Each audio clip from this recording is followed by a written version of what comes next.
Bom dia, pessoal. Dando sequência às nossas aulas, eu vou enfatizar um pouco a questão de tempo e clima, uma vez que é de grande complexidade esse assunto, então espero que a gente possa dar sequência sem nenhuma dúvida. Então é por isso que eu vou continuar aí nessa situação, né, para que a gente possa compreender de maneira total todas as situações correspondentes a essa situação. Então vamos lá. A gente está falando de tempo e clima. São duas coisas totalmente diferentes. O tempo é o estado momentâneo da atmosfera em um determinado lugar com relação à combinação de seus componentes. Então, o tempo, tá, é uma condição passageira, ok? Durante o dia ele pode mudar várias vezes. Então, o dia amanheceu ensolarado, à tarde ficou nublado, à noite choveu. Então, isso é tempo, ok? São as condições atmosféricas de um determinado lugar em relação à combinação de seus componentes. Ela muda constantemente, diferente do clima, ok? Então, dentro do clima ocorre esse estado momentâneo da atmosfera. Tá? Então, corresponde ao comportamento do tempo em um determinado lugar durante um período longo, de pelo menos 30 anos. Então, o clima, tá? Ele é responsável aí por é, ter aí as condições temporais. Então, por exemplo, dentro de um determinado clima ocorre aí vários estados momentâneos da atmosfera, né? Ocorre vários tempos de acordo com a condição climática. Por exemplo, é, clima tropical. Né? Dentro do clima tropical, nós temos períodos em que vai haver seca, períodos de chuva, períodos mais quentes, períodos mais frio. Então, o clima ele corresponde ao comportamento do tempo em um determinado lugar durante um período longo. Né? Então, nós temos aí no clima tropical 3, 4 meses de seca, depois nós temos 2, 3 meses de bastante chuva, nós temos alguns meses em que há aí uma distribuição melhor de chuvas. Então, é isso que eu preciso que vocês entendam. O tempo nada mais é que o estado momentâneo. Já o clima corresponde ao comportamento desse mesmo tempo em um determinado lugar durante um período mais longo, ok? Então vamos continuar entendendo aí toda essa situação. As principais formas, né, as principais caracterizações do clima, tá, são os fatores climáticos. Essas características determinam o clima, ok? Latitude, altitude, relevo, albedo, massas de ar, continentalidade, maritimidade, correntes marítimas, vegetação e ação antrópica, ok? Então, esses fatores são fatores que determinam o tipo climático diferentemente dos elementos climáticos. Tá? Os elementos climáticos são aqueles que compõem o clima, tá? Então, que variam de acordo com a atuação dos fatores. Então, nós temos temperatura, umidade e pressão atmosférica.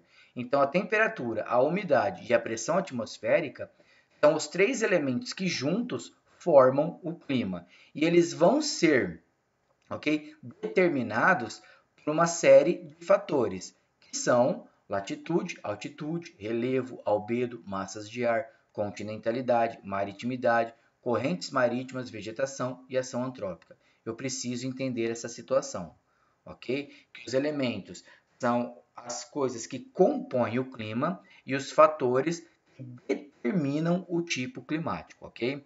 Vamos entender aqui rapidinho. Vamos lá, fatores climáticos, a latitude. A latitude, ela é uma das principais responsáveis, por quê? Porque nós temos aí, né, uma distribuição latitudinal de norte a sul e inclusive a Terra tem um eixo de inclinação, ok? Que faz com que ela receba de maneira diferente a radiação solar. Então, por exemplo, tendo por base o Equador, à medida que nos aproximamos dos polos, a latitude vai aumentando e as temperaturas vão diminuindo. Por quê? Porque na linha do Equador é a região que mais recebe de maneira direta os raios solares, portanto, mais quente. E à medida que a minha latitude vai aumentando, lembrando que ela começa no 0 grau no Equador e vai aumentando até 90 graus para norte e aumenta até 90 graus para sul, ok? Então, quer dizer, à medida que eu aumento a latitude, tanto para norte quanto para sul, a incidência dos raios solares vão ficando cada vez menor, e isso faz com que essas regiões acabem ficando cada vez mais frias. Portanto, quanto maior a latitude, mais frio vai ser a região, ok? Por quê? Isso acontece em razão da forma geóide da Terra. Os raios solares atingem a superfície terrestre de forma diferenciada, como a gente acabou de falar, ok? Nas latitudes mais baixas, mais radiação solar. Nas latitudes mais altas, menos radiação solar. Então, a inclinação sobre o plano da Terra descreve em seu movimento ao redor do Sol, eclíptica, limitando a máxima intensidade de energia a uma restrita faixa compreendida entre o Trópico de Capricórnio e o Trópico de Câncer. Então, nessa faixa que está entre o Trópico de Capricórnio e o Trópico de Câncer, nós chamamos de região tropical. É onde a incidência dos raios solares é maior, portanto, é a faixa do planeta Terra mais quente, ok? Então, o quadro abaixo, por exemplo, indica a latitude e as temperaturas de algumas cidades brasileiras, para que a gente possa ter aí de maneira bastante clara as diferenças. Macapá está na linha do Equador, tá? Uma temperatura média anual de 26 graus, 26,9 graus, quase 27 graus centígrados, ok? Então, a gente percebe que Vitória, que está a 20 graus ao sul, já tem uma temperatura 1 grau menor.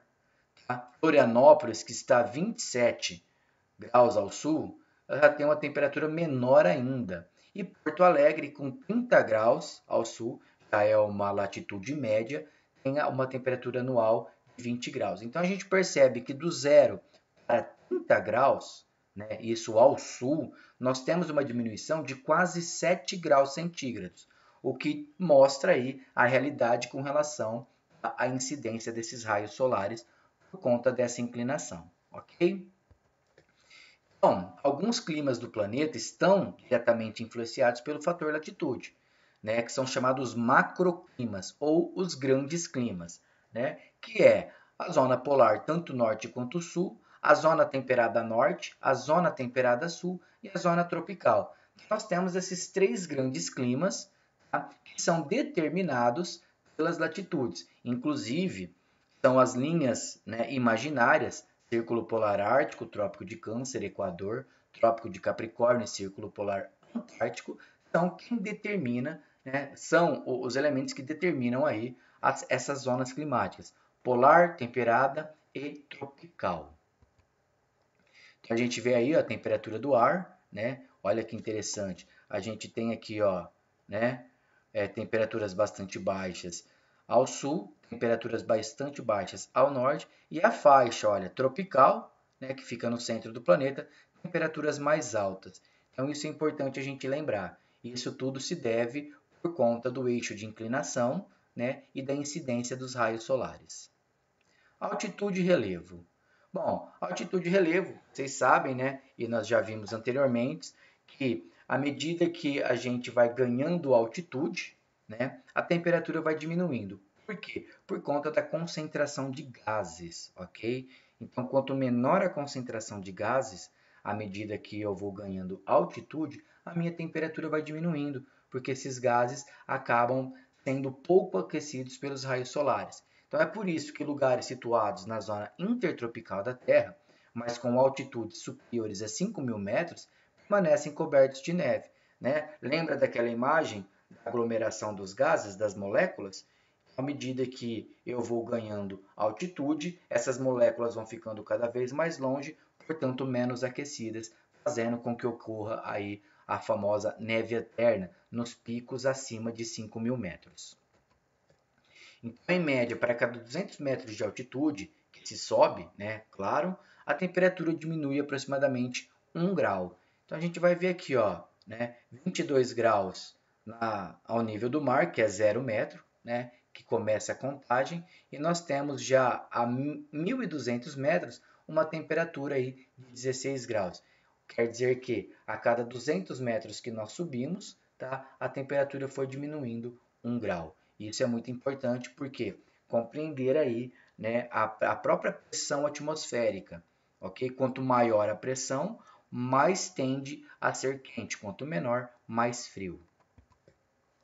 Então a gente percebe aí, ó, esse gráfico é bastante interessante, né, que mostra aí a forma, a vegetação que vai ocorrendo de acordo com as altitudes, né? Então nós temos aqui, ó, terras quentes, né, que é de 0 a 600 metros, nós temos as florestas tropicais, palmeiras, arroz, café, banana, e à medida que a gente vai, né, ganhando altitude, a gente vai perdendo aí, né, a vegetação, inclusive a 3.600 metros, nós temos os musgos líquens, que são aí a tundra, né, que é uma vegetação que vive aí no círculo polar, que ocorre no círculo polar. Então, as formas de relevo atuam na variação de temperatura pelas diferenças de altitude e na circulação dos ventos. A Serra do Mar na região sudeste, por exemplo, e o Planalto da Borborema no nordeste impedem a passagem de ventos úmidos do Atlântico para o interior do Brasil, fazendo com que haja essa diferença, e essa diferença nós vamos chamar de continentalidade e maritimidade. Tá? Olha aí, ó, tá vendo? Aqui é o Planalto de Borborema, ok? Fica na região agreste, aqui o Oceano Atlântico. O vento úmido que vem trazendo, né, umidade para o sertão é barrado pelo Planalto de Borborema, o que faz com que o sertão tenha esse clima semiárido. Isso é muito importante a gente compreender, tá?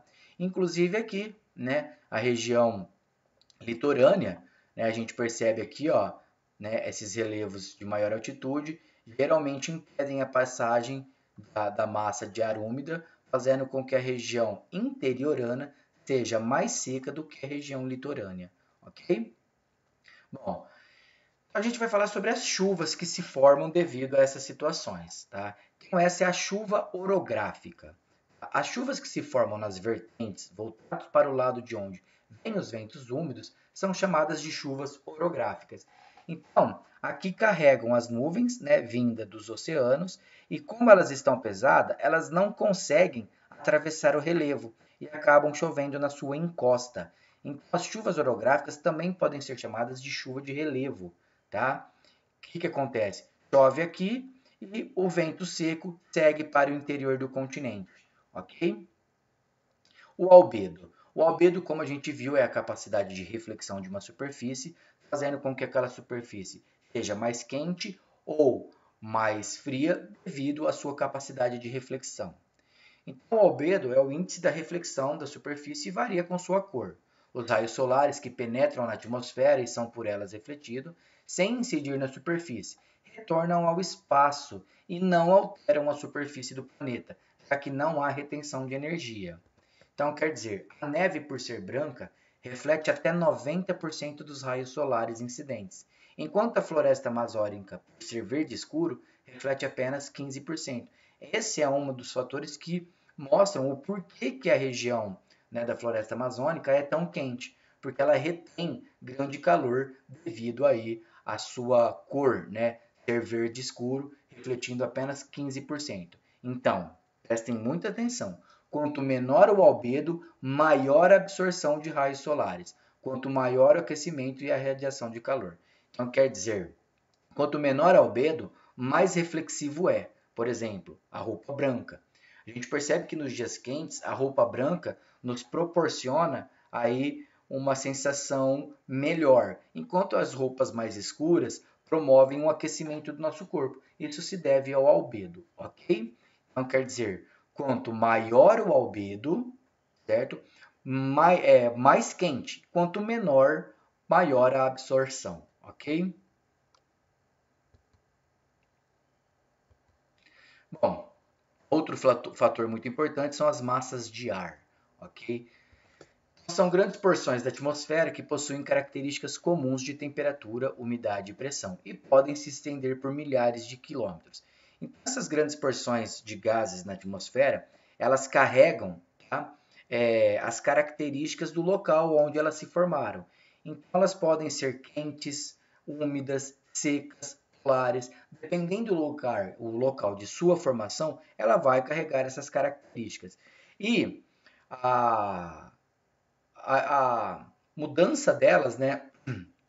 Perdão, a transição delas por todo o planeta fazem com que onde elas estão passando, elas fazem com que aquela região tome as suas características, ok? Então, por exemplo, quando na nossa região começa a chover muito, a gente percebe que isso é devido à presença de uma frente úmida.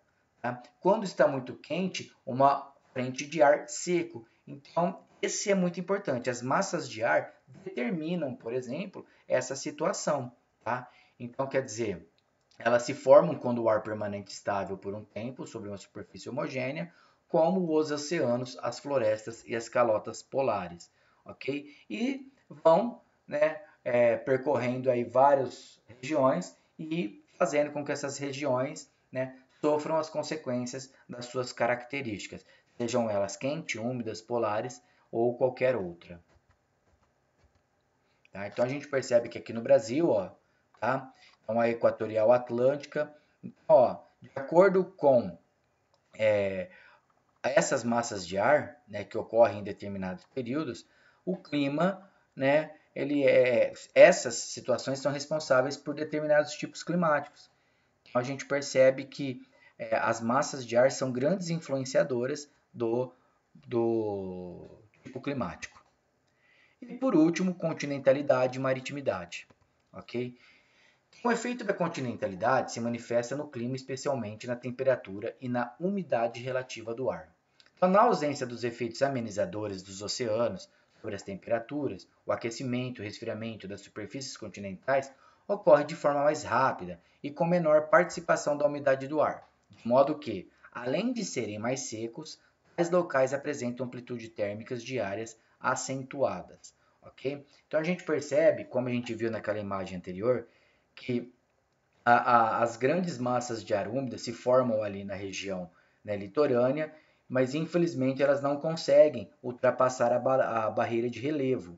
Tá? Então o que acontece? Quando a chuva ocorre ali em grande intensidade, o que nos sobra é o ar seco que vai soprando para o continente. Ok? Então quer dizer, o clima continental ele acaba sendo de menor umidade do ar, ok? E com amplitude térmicas maiores. Por exemplo, nós temos dias que se iniciam aí na faixa dos 13, 14 graus e terminam aí com 30, 32 até 35 graus. Isso mostra uma amplitude térmica de 15 graus aproximadamente, ok? Então, a amplitude térmica, perdão, nada mais é que a diferença entre a mínima e a máxima atingida durante um dia, tá? Então, ó, como eu disse, né, a amplitude térmica nada mais é que a diferença entre a mínima e a máxima durante o dia, ok? Já, né, a gente percebe que no litoral ocorre aí a brisa, né, oceânica, que serve aí como um fator de resfriamento, né, do local. Tá? Então, quer dizer, dentro da maritimidade, nós temos aí, além da questão da umidade do ar, nós temos aí a diferença, né, que entre as amplitudes térmicas, sendo uma amplitude térmica pequena.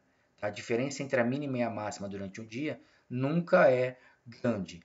Por quê? Acontece que, né, a cidade litorânea, né, prestem bem atenção, a umidade resultante da evapotranspiração é maior e o vapor d'água aprisiona parte do calor do dia. À noite, as nuvens funcionam como uma estufa, que retém o calor do dia e evita grandes perdas durante a madrugada, liberando pouco a pouco, mantendo ali a temperatura sempre numa média, diferente do deserto, né? Porque a areia, né, ela é uma péssima condutora térmica. Então, enquanto há ali um aquecimento da areia durante o dia, ela fica bastante quente.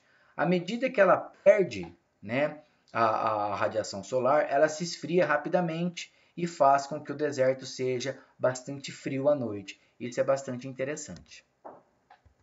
Tá? E agora as correntes marítimas. As correntes marítimas também influenciam na formação dos tipos de clima. Nas áreas atingidas por correntes oriundas de águas frias, predominam os climas mais secos, né, semiárido deserto, por exemplo, costa oeste da América do Sul. Isso ocorre por dois motivos. As águas frias evaporam menos. As chuvas ocorrem sobre o próprio oceano. As águas frias, por exemplo, né, a gente sabe que para que ocorra chuva é necessário a evaporação. E as águas frias evaporam menos, né, porque elas são mais frias, então precisa de muita energia para fazer com que elas evaporem.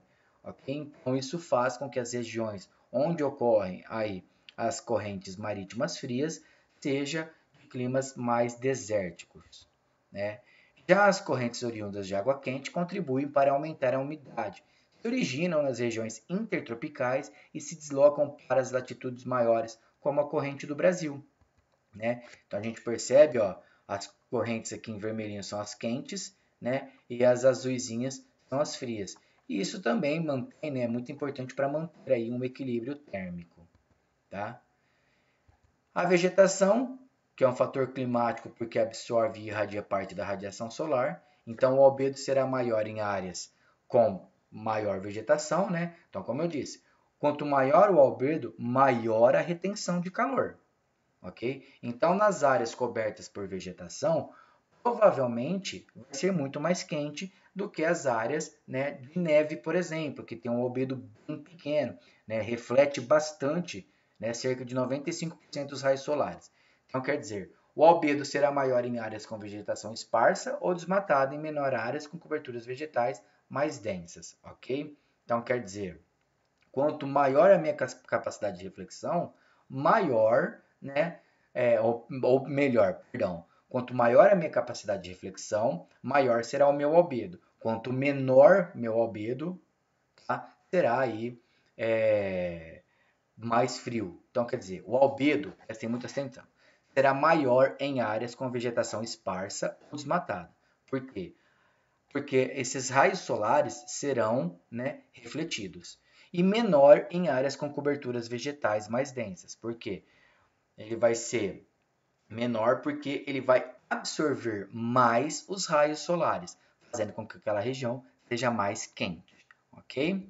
Então, grandes áreas vegetadas contribuem para a redução das temperaturas médias globais, ok? As florestas equatoriais e tropicais também contribuem em relação à umidade, tendo grande volume de evapotranspiração, mantendo aquela região bastante úmida. Por isso que na floresta amazônica, por exemplo, chove bastante. Ok? Bom, e a ação antrópica é as ações que o homem, né, contribui aí para o aumento da temperatura através de diversos fatores, como a poluição, entre outras coisas. Ok, pessoal? Então, espero que vocês tenham entendido. Ok? A próxima aula vai ser sobre os elementos do clima para que a gente fique aí nesse assunto. Um beijão e até a próxima.